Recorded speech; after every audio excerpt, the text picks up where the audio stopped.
Nasubukan nyo na bang masolo ang isang napakagandang park? Well, tara, samahan nyo ako. Ayo!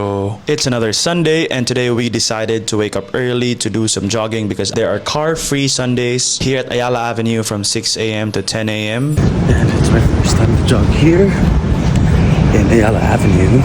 Nag-jogging muna tayo at nag-warm up dito sa Washington C.C. Park and I am so lucky dahil walang ibang tao. As you can see,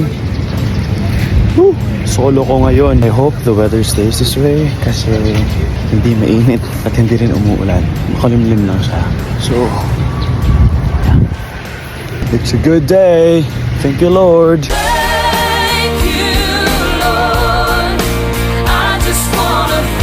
Napakaganda. Can you see that? Fish swimming, mga maliliit na kaligayahan kapag ikaw ay nasa syudad ang makakita ng ganitong klaseng view. There are good tall trees here. We did some warm up here.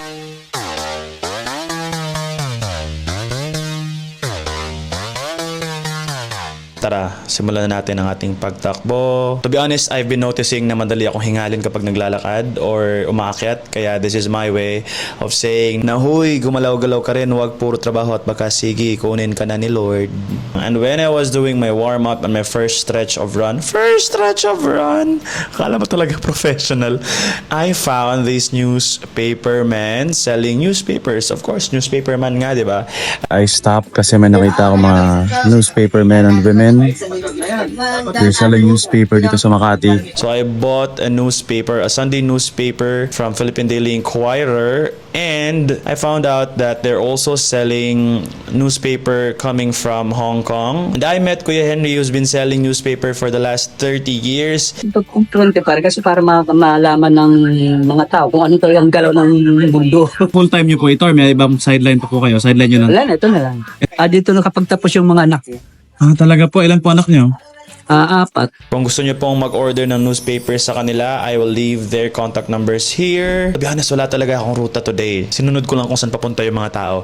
And ayun, napadpad na ako dito sa Ayala Avenue. And I found out na meron din talagang fun run na ino-organize. Hello BPI runners. But there is a lane for independent runners.